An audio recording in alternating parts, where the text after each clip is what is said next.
Hi friends, welcome back to Subhiksha Samayalarai. நான் உங்கள் ஐஸ்வர்யா. இன்னைக்கு நம்ம இந்த சம்மருக்கு ஏத்த சூப்பரான ஒரு சிம்பிள் ட்ரிங்க் தான் பார்க்க போறோம். என்ன அப்படினா முலாம்பழம் ஜூஸ் தான். எப்படி செய்யலாம்ங்கறத பார்த்தலாம். வாங்க டக்குன்னு வீடியோக்குள்ள போய்டலாம். ஃபர்ஸ்ட் நான் இந்த சைஸ்ல இருக்க முலாம்பழத்தை ரெண்டா கட் பண்ணி அதில் சென்டரில் இருக்க விதையை எடுத்துட்டு வெளியே இருக்க தோல் எல்லாம் பீல் பண்ணி எடுத்துட்டேன். இப்போ இதை இந்த மாதிரி நல்லா கட் பண்ணி எடுத்துக்கலாம். இப்போ இந்த மாதிரி நல்லா கட் பண்ணி எடுத்துட்டாச்சு. இது ஒரு மிக்ஸி ஜாரில் சேர்த்துடலாம். மிக்ஸி ஜாரில் சேர்த்துட்டு இதில் இப்போ சுவைக்கு தேவையான அளவு சர்க்கரை சேர்த்துக்கலாம். நான் 3 டீஸ்பூன் அளவுக்கு சேர்த்துக்கிறேன். இந்த பழத்தோட அளவு வந்து 3லேருந்து 4 பேர் வரைக்கும் இந்த ஜூஸ் குடிக்கலாம். அந்த அளவு கரெக்டாக இருக்கும். அடுத்தது இதில் ஒரு 5லேருந்து 6 ஐஸ் க்யூப் சேர்த்துக்கலாம். அடுத்ததாக நம்ம இப்போ இதை மூடி போட்டு நல்லா அரைச்சி எடுத்துடலாம்.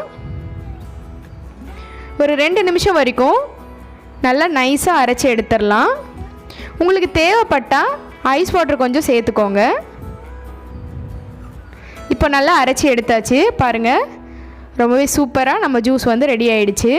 இப்போ இதை நம்ம சர்வ் பண்ணிடலாம். நான் இந்த மாதிரி கண்ணாடி கிளாஸில் 2-3 ஐஸ் க்யூப் சேர்த்துக்கிறேன்.